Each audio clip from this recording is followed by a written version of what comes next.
Paz do Senhor, igreja. Amém. Estou muito feliz de estar aqui essa noite. Deus fez algo tremendo em minha vida. E eu falei para ele lá dentro do CTI assim, Deus, se o Senhor me permitir voltar, eu quero levar o que aconteceu comigo, o máximo de pessoas que puder, para poder me ouvir.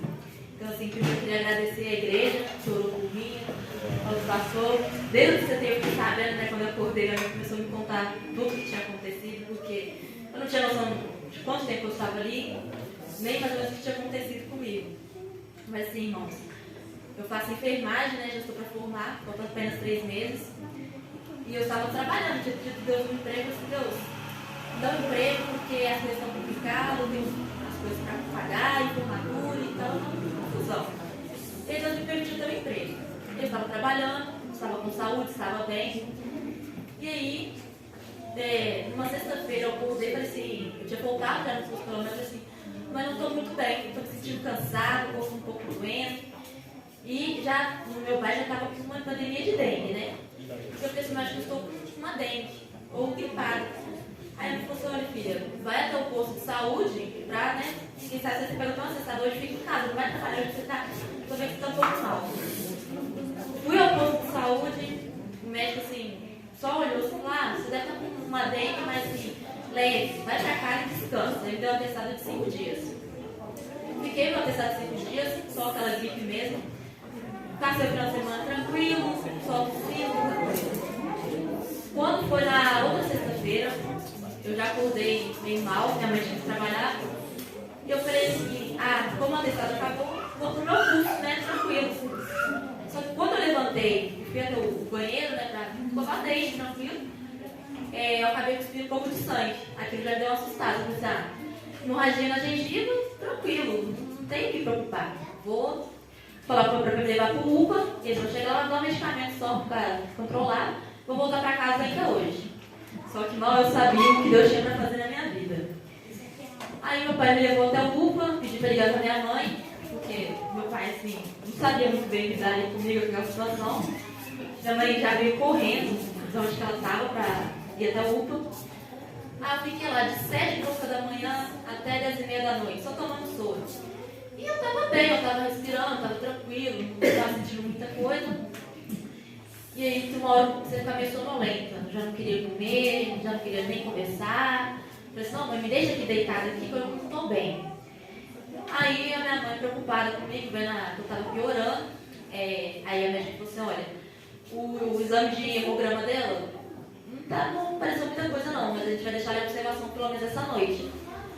Aí a gente ficou lá, ela falou assim, viu que minha barriga está ficando um pouco distendida e ligou, porque minha mãe trabalha com um doutor. E aí ela ligou para esse doutor e falou assim, olha, doutor, está acontecendo isso com a minha filha. Ele falou assim, olha Marta, me passa para a médica dela agora, que eu vou conversar com a médica dela.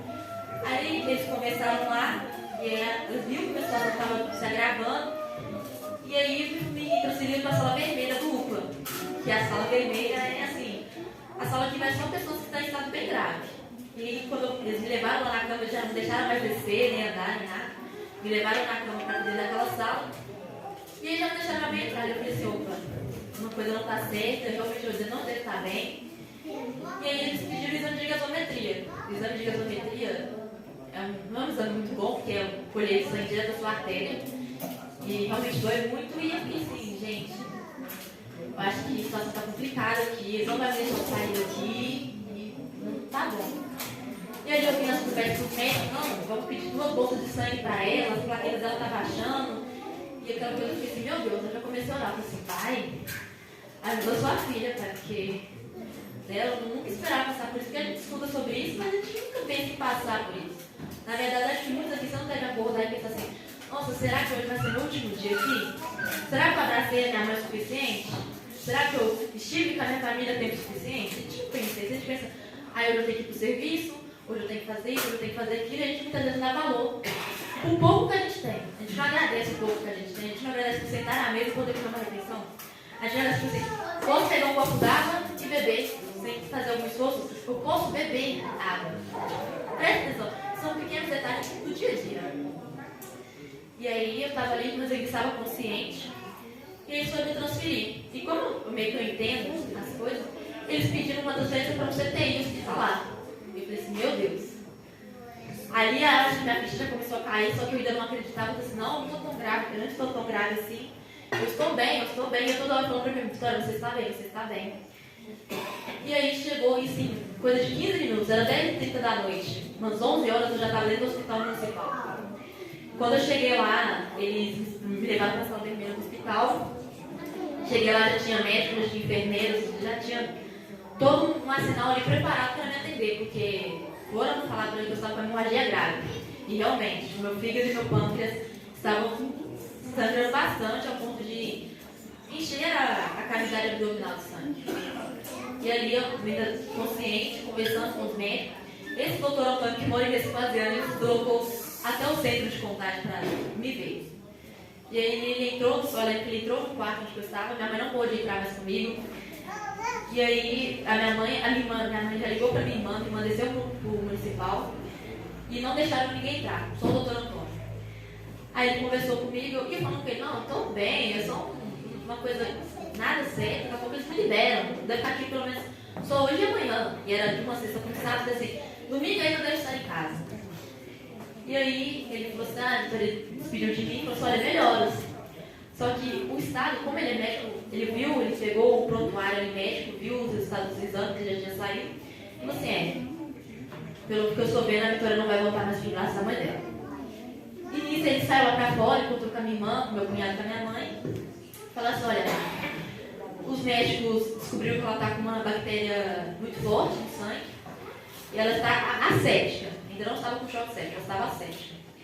E eles vão entrar com os medicamentos. Só que como a gente não sabe qual tipo de bactéria que está no sangue dela, a gente está entrando com 2 antibióticos bastante fortes, os mais fortes que tem. Só que pelo estado que eu estava, muito fraca, muito debilitada, os medicamentos poderiam também não me ajudar, porque o meu corpo também não ia aguentar. E ali o médico que estava cuidando de mim no momento, foi até lá fora, e falou para mim assim, olha mãe, a gente está dando medicamento para sua filha, mas assim, a gente vai dar 48 horas para ela. Que ela pode melhorar ou não. Só que tipo, esse ou não dele era assim, ou pode vir a óbito. Só que os médicos não vão falar isso assim, logo de cara. Aí ele falou assim, olha, eu recomendo que a senhora vai para casa, né? Ele ainda falou assim, toma um chá e durma. Só que mãe que dorme numa situação dessa? Que mãe que deixa a filha no CTI? Que mãe que deixa a filha no CTI e vai embora para casa tranquila? E aí, minha irmã convenceu minha mãe a ir para casa, e isso já era umas 3 e poucas da manhã. E aí a mãe foi para casa, triste, porque eu acho que a ficha dela também estava estampando na minha garganta. E eu não conseguia respirar mais, eu não conseguia nada, eu desesperada, eu caçava minha mãe, olhava para todos os lados, e eu falava assim, meu Deus, não me deixa aí, eu ainda não estou preparada para ir, eu não posso ir. E eu comecei a falar assim, eu só tenho 19 anos, estou começando a vida agora, eu tenho meu curso, eu tenho isso, eu tenho aquilo, eu comecei a ficar preocupada com as coisas aqui na terra. E aí eu falei assim, olha, não procura mãe, não procura pai, porque agora o meu tratamento é só eu e você. O que tem para acontecer aqui agora é só eu e você. E aí eu tive outras cenas, porque todos os livramentos que Deus me deu, eu comecei a reviver o que teria para acontecer naquela noite. Como o dia que minha mãe falou que eu tinha saído no final de semana, e minha mãe falou assim, Vitória, não era para você voltar para casa hoje, porque onde você estava ia ter um tiroteio e uma bala ia te acertar e você iria morrer. Mas Deus te deu livramento. E eu vivi aquela noite de novo, mas naquela noite eu tomei um tiro e eu morri. Da outra vez que era para ter capotado um carro e eu ter morrido naquele acidente, eu vivi aquilo. Então era uma perseguição, não tinha paz, não tinha sossego. Quando eu não estava correndo, me escondendo ali, a alma ali dentro daquele hospital, fugindo mesmo para poder me salvar, poder correr, porque eu não queria acreditar que eu estava para morrer ali. E aí eu comecei a pedir a Deus, eu clamava e orava, e eu falava assim, não, meu Senhor, não me deixa aí, não me deixa aí. Eu acho que quando estava no 5º dia, eu já cansada de lutar com aqueles inimigos, de ver aquelas coisas terríveis, e eu chorava muito, eu pedia muito. Teve uma hora que eu cansada, eu virei e falei assim, meu Deus, faça a tua vontade. Se for a hora de eu ir, que dê um descanso para minha família, que cuide do coração da minha mãe, porque eu sei que ela não vai aguentar. Mas faça a tua vontade. E ali eu tomei a cabeça para o lado, fechei o olho e só esperava mesmo assim a morte vinha. Só que quando eu abri o olho novamente, já estava no meu corpo. E ali eu abri, eu falei assim, nossa, o hospital. Eu lembro que eu falei assim, nossa, mas o céu parece um hospital? E aí eu fiquei assim, gente, como as coisas assim, são tremendas mesmo. Que eu lembro que ao meio disso, eu estava ali naquela cama, e veio o inimigo até a mim de novo e perguntou, olha, se você escolher ficar com a gente, você vai melhorar e você vai sair daqui. Mas se você não escolher ficar com a gente, você pode até escolher Deus, mas você vai morrer. Eu falei assim, olha, eu escolhi a Deus. Se for para mim ter uma escolha, eu escolhi a Deus. E morrer e ir para a glória. E ele falou assim, então tá bom, faça a sua escolha. E aí de novo, só que como eu estava sedada, as pessoas viam o corpo ele deitado na cama e eles falavam, nossa, sua filha nem está com semblante que está doente, ela está com semblante que dorme. Mal ele sabia o aluno espiritual que eu estava do outro lado. E aí minha mãe disse assim que um dia ela estava em visita lá no hospital, porque só podia ficar 1 hora, porque você não pode ficar com seu filho, com seu parente. E ela falou assim, história só tinha 1 hora para estar ali para falar com você. Muitas vezes você estava desacordada, eu falava com você não me ouvia. Eu ouvi, mãe. Uma vez eu ouvi a senhora pegando na minha mão e falando assim, filho, eu te amo, volta para sua mãe. Aleluia. Glória a Deus. É que ela uma lágrima que escorreu, mãe. Eu estava te pedindo perdão por tudo que eu fiz a senhora passar. Mas assim, ainda bem que Deus escutou as minhas orações e deixou e permitiu eu voltar. E aí quando eu acordei, quando eu falei assim, finalmente Deus, eu acordei assim, ele estava me dando banho de leite. E assim, eu entrei em desespero, porque eu não sabia onde eu estava, eu não conhecia aquele lugar, não tinha nenhum rosto que eu conhecesse, não tinha ninguém. E eu não conseguia levantar o braço, não conseguia levantar a cabeça, porque eu já estava bem debilitada. E aí eu olhei para a enfermeira que estava ao meu lado e ela conversando comigo, só que não estava entendendo o que estava acontecendo. E aí no desespero eu tentei levantar, eu tentei sair dali. Aí eles falaram assim, não, ela está muito agitada, ela está nervosa, não sei o quê. E aí me amarraram, fizeram a contenção mecânica. E me deixaram amarrada, com as mãos e as pernas amarradas ali naquela cama. E eu acordada ainda com o tubo, porque o pulmão tinha parado. E aí todas as vezes que minha mãe ia visitar, eu ia naquele hospital, eu ainda meio sonolenta, porque eles me davam calmante para me ficar calma. E eu me chegavam e falavam assim, olha mãe, sua filha estava em estado bem grave, assim, a gente não tinha esperança mesmo, mas ela está progredindo, ela está melhorando. Os antibióticos estão fazendo efeito, mas assim, mas como ela ficou muito tempo e ela está em situação, o rins ela pode parar, e os órgãos podem ter falências múltiplas. Então estava notícia ruim para minha mãe. E ali eu mostrando, Deus mostrou para eles, não, olha minha filha, eu estou com ela. Então tudo que você falar que vai acontecer, eu vou fazer o contrário. Para mostrar para vocês que eu sou Deus e eu estou com ela. E ali eles falavam, vai parar, não parava.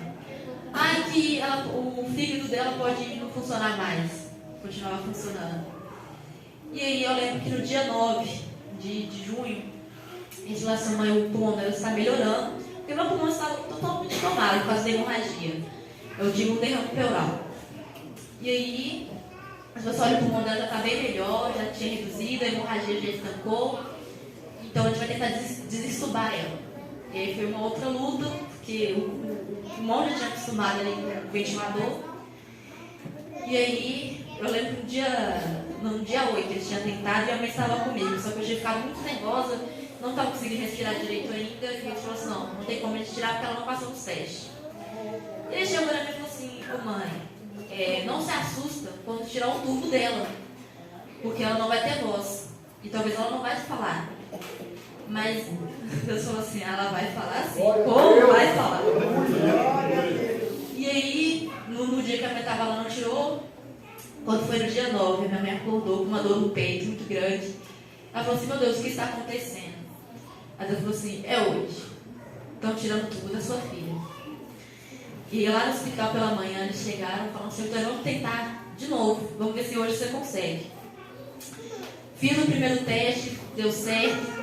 Fiz o segundo teste, que eles tiram o tubo e deixam você respirando por 30 minutos sozinho.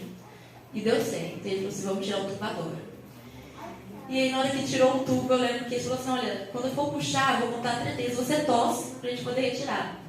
E eu lembro que eu tossi, virei pra enfermeira do lado e falei assim, nossa, esse tubo tem um gosto muito ruim, né? Aí ela olhou pra mim, você entender, ela aí chamou a fonoaudióloga, falou assim, não, olha aqui a garganta dela, vê se não tem nenhum problema, porque ela já tá falando. E a fonoaudióloga veio, ela falou assim, vamos fazer um teste aqui, vou te dar esse pão, esse café, você tenta mastigar e tem que engolir. Mastiguei, engoli normal, falei assim, nossa, eu estava usando sonda para me alimentar. Ela falou assim, não, pode tirar a sonda dessa menina e pode dar comida para ela, porque ela está comendo, ela está ótima. E eu falava assim, Deus, tu és comigo, tu és fiel, Deus.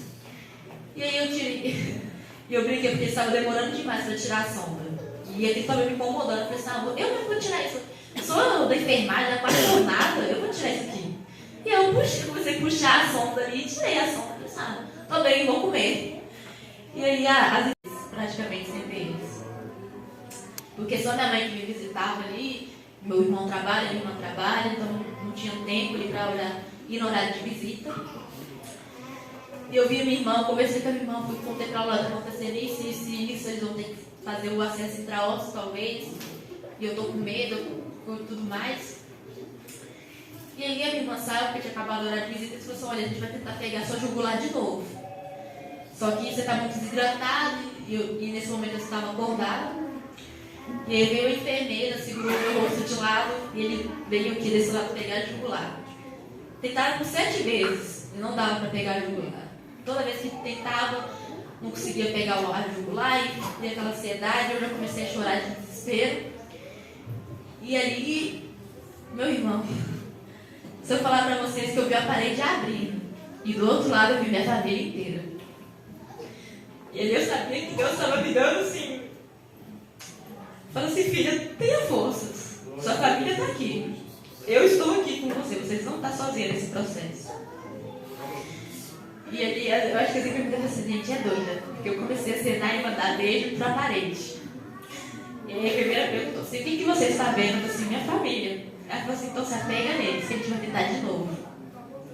E eles tentaram, veio 2 enfermeiros tentar pegar a jugular e não conseguiu. E a médica falou assim, aí chegou minha médica e falou, olha, vamos dar soro via oral para ela e vamos dar só os medicamentos, dá pela sonda, ou pela via oral dela mesmo. E eu fiquei tomando aquele soro, e era muito soro para poder hidratar rápido, para poder, às vezes, melhorar, para poder pegar um acesso. E aí, graças a Deus, depois de um bom tempo, eles conseguiram pegar um acesso e eu voltei a tomar os antibióticos e eu melhorando ali. E aí, até que enfim chegou o dia, eles falaram assim, olha mãe, sua filha está bem melhor, o pulmão dela já está respondendo, ela já está tranquila, a gente vai mandar ela para a sala de internação, ela vai ter alta do CTI. E ali eu tive a alta do CTI, e eles falaram assim, mãe, ela vai ter que ficar pelo menos mais um mês aqui no hospital para ela poder recuperar. Porque ela vai ter que fazer fisioterapia, ela vai ter que reaprender a fazer tudo novamente. E aí eu fiquei ali, minha mãe foi embora. E aí eles veio, me deram um banho, conversaram comigo, falaram assim, olha, filha, agora você vai sair daqui, a gente vai arrumar um leito para você no outro setor. E se melhores para você. Mas eu me despedi.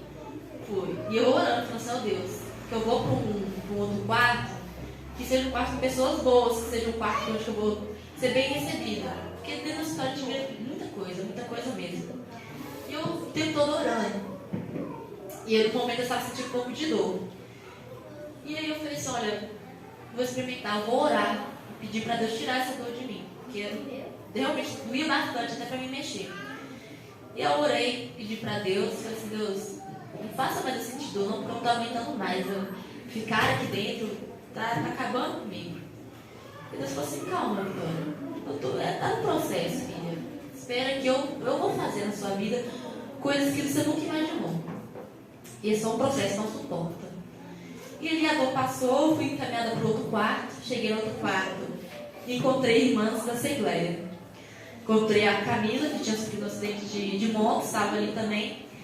E ali eu ardendo 39 graus de febre. Eu levantei as mãos e orei pela vida dela. E ela levantou as mãos dela e orou pela minha vida. Eu falei assim, ó glória, O Senhor me ouviu e me mandou pro quarto, onde só tem irmãs de fé mesmo. E aí a gente conversando, compartilhando as coisas da gente. E aí eu já vi que Deus estava fazendo a obra. Porque eu falei assim, Deus estava afastado, eu não morava. Às vezes eu nem mais confiava no que Deus estava fazendo na minha vida. Porque eu me engrandeci bastante, Deus. Eu achava que tudo era eu vou fazer, eu quero, eu faço, eu aconteço. E o Senhor me mostrando que não é bem assim, que se o Senhor quiser, eu caio numa cama de CTI do dia para a noite. E aí eu conversando com ela, conversando com a mãe dela, e eles me contando a vida deles, me contando as obras que Deus tinha feito na vida deles. Eu falei assim, pai, o Senhor está transformando, o Senhor está mexendo aqui dentro. E aí eles falaram assim, olha, você tem que mudar de quarto de novo, porque você está melhorando muito rápido, muito rápido. E aí eu tinha descido para lá no dia 12, na segunda-feira. E aí a enfermeira brincou comigo e falou assim, nossa filha, tá com fé porque hoje é dia dos namorados, você não recebe visita, né? Eu falei, eu ri para essa moça, se você soubesse. E aí ela ficou comigo, a gente ficou ali conversando, e eu melhorando. Dentro de uma semana, eu estava andando, eu estava indo no banheiro sozinha, eu estava comendo sozinha. E ela mexe ficou sem entender. Ela falou assim, você está andando? Você está falando? Eu falei assim, estou andando, estou falando. Aí ela nunca viu alguém melhorar tão rápido que você tem, passar por tudo isso que você passou e você está tão bem. E eu falava assim, é o Senhor, é o Senhor. E aí as enfermeiras ficaram sem entender nada. Passou um tempo, eles tiveram que me mudar de quarto de novo, eu fui para a área clínica, porque eu já estava muito bem. E minha mãe me dando as informações. Ela falou assim, filha, foi revelado que você tem dom de visões. Foi revelado que você tem um propósito muito grande. Eu falei assim, mãe, aqui só é o começo, aqui só é o processo. Porque o que para mim é grandes coisas. Fiquei ali, quando fui para outro quarto, eu conheci uma outra irmã. E ali a gente orava toda noite, fazia questão de orar. Falei assim, vamos orar para agradecer ao Senhor pelo dia de hoje, por mais essa vitória que a gente está aqui, que a gente está vivo. E aí, foi assim só agora, irmãos. Foi só bênção na minha vida. Aleluia. E Deus me permitiu sair de lá no dia 18, no domingo, minha mãe falando comigo. Minha mãe foi me visitar na terça-feira. Falou comigo assim, olha filha, até domingo você vai estar em casa. Eu falei, amém, mãe, que assim seja. Quando foi domingo, minha mãe tinha ido para lá no sábado. Tinha ficado o sábado comigo todo. Quando foi domingo, ela me falou assim, olha, sua filha já tá boa, o exame dela tá bom. Só vou pedir uma tomografia para ver como é que está o pulmão dela. Se tudo der certo, ela ganha alta hoje mesmo. E aí eu fui fazer o exame, porque a máquina do hospital tinha quebrado. Eu tive que ir para outro hospital para poder fazer esse exame. E eu já disse, ó, mãe, eu quero sair daqui, mãe, eu quero sair daqui, eu quero ver minha família, eu tô com saudade. E ela disse, calma, Vitória, se hoje for o dia que Deus permitiu você sair daqui, é hoje você vai sair daqui. Fui fazer o exame, fiz o exame, voltei para o hospital novamente. E a médica viu o meu exame e falou assim, olha, o pulmão da sua filha está curado. Não tem nada no pulmão da sua filha. Sim, está novo novamente. E a própria médica viu e falou assim, olha, o que aconteceu com sua filha foi um milagre. Porque não tem explicação. Eu não sei o que colocar no lado dela. E aí colocaram no laudo que eu tinha uma dengue hemorrágica envolvida por um choque asséptico com um derrame pleural. E ela falou assim, olha, tá de alta, pode voltar para casa, não vou nem passar nenhum medicamento, porque você tá boa, você não tem o que fazer, mas você não tem que precisar tomar medicamentos. E aí eu voltei para casa aquele dia, irmãos, falar com vocês. Poder sair de lá e ver a luz assim no dia, ver o movimento assim, da rua, respirar aquele ar puro, assim, sem como se dar mais valor à vida. Você começa assim a pensar, meu Deus, como que a gente deixa as mínimas coisas passar no nosso dia sem prestar atenção, sem observar. Você não pode beber, você não pode levantar, você não pode comer, você come através de uma sonda, você não pode ir no banheiro, você fica ali totalmente exposto, porque quem cuida de você são a enfermeira. E ali eu até brinquei com meu irmão, porque foi meu irmão que me ensinou a andar quando eu era pequena. E aí quando eu voltei de CTI, se não fosse por ele, talvez eu não ia ter conseguido reabilitar e conseguir andar. Porque ele chegou ali e falou assim, Vitória, levanta dessa cama e anda, minha filha, porque se você não andar, eles não vão te liberar daqui. E aí eu zoei com ele e falei assim, ó, Guilherme, eu tô usando fralda. Aí ele falou assim, não tem problema não, segura a fralda e anda. E aí o meu irmão me vestiu, porque eu estava usando aquelas camisolinhas de hospital, aí meu irmão me vestiu, me apoiou no ombro dele e eu comecei a andar, irmãos. E eu andando, eu parecia realmente uma criança. Porque eu não tinha coordenação, Andava para fazer uma curva, eu tinha que abrir assim tudo e virar, porque eu não conseguia. E aí todos os dias ele ia lá e caminhava comigo para o hospital um pouquinho, até uma hora que ele simplesmente abriu os braços e soltou e eu saí andando. E ele ficou e falou assim: estou te ensinando a andar novamente. E aí, lá dentro assim com meu irmão, e eu chorava toda vez que eu via ele. Eu falava assim: irmão, a gente não deu valor, né? Porque na correria do dia a dia a gente se afastou, a gente não conversava mais. E eu acho que para ele também, me ver ele dentro daquele CTI foi um choque para ele e para os meus irmãos também. E a gente voltou daquela conexão de irmãos. E eu falei assim, até pro meu pai, que também estava afastado, ele falou assim: filho, eu não esperava ter você de volta dentro dessa casa, mas eu vi que Deus é contigo mesmo e você está de volta. Então, irmãos, o que eu tenho para falar para vocês hoje é: dê valor ao ar que você respira, dê valor ao corpo de água que você bebe, porque você não sabe do dia da manhã, você não sabe se amanhã você vai voltar para sua casa, se você vai voltar para sua família. Então abrace hoje, ame quem você tem que amar hoje. E se você tiver alguma desavença, alguma coisa que entristece seu coração, resolva hoje. Porque talvez amanhã você não tenha oportunidade de resolver, você não tenha oportunidade de abraçar quem você ama. E resolva a sua vida com Deus. Porque se Deus tivesse permitido, Ele falou assim: olha, não tem mais nada que eu possa fazer por você, eu sei a condenação que eu ia ter. Mas Deus é tão misericordioso que Ele falou assim: ainda não é essa hora, filha. O que eu tenho para fazer na sua vida é grande. E eu quero você de volta para os meus caminhos. E Ele me deu a oportunidade. E ali dentro daquele hospital mesmo, eu pedi perdão a Deus. E Deus enviou uma célula, eu não sei o nome dela, eu não sei quem é ela. Eu sei que ela chegou no meu quarto e falou assim: você quer voltar para os caminhos? Eu falei assim: eu quero. Ela falou assim: então vamos orar. E ali dentro mesmo eu entreguei minha vida para o Senhor novamente. Eu disse: Deus, nunca mais quero sair, porque eu sei que só o Senhor pode fazer a obra, né? Só o Senhor é capaz de me transformar. E aí ela orou por mim e ela saiu. Eu não tive a oportunidade de encontrar com ela de novo, porque nem o nome dela eu sei, mas eu sei que foi Deus que enviou ela até a mim. E aí, meus irmãos, a obra que Deus tem para fazer é grande na vida de todos aqui. Porque tenha certeza que se não fosse o querer dele, hoje vocês não estavam aqui. Se não fosse debaixo da permissão dele, a gente não estaria aqui hoje. Vocês não estariam aqui ouvindo meu testemunho hoje. E eu sou muito grata a Deus pela segunda chance que Ele me deu. E eu brinquei com a minha mãe, que eu falei assim: mãe, eu faço aniversário dia 6 de julho. Eu sei dia 18, aí eu falei assim: mãe, Deus me devolveu para a senhora perto do dia do meu aniversário, para você saber que sua filha nasceu de novo. E pela segunda vez você está tendo a oportunidade de falar, de ter ali comigo, porque não era para mim estar ali, não era para a senhora estar triste, isolada, era para sua filha estar morta. Mas Deus é tão bom com a gente, né, mãe, que Ele nos permitiu estar juntos novamente. Glória a Deus! E foi domingo passado, uma irmã que a gente conhece foi lá em casa. E ela chegou, a primeira coisa que ela chegou, que ela olhou pra mim e falou assim: era pra morte, né, Vitória? Eu disse: era pra morte. E ela: mas Deus estava fechando sua sepultura, né?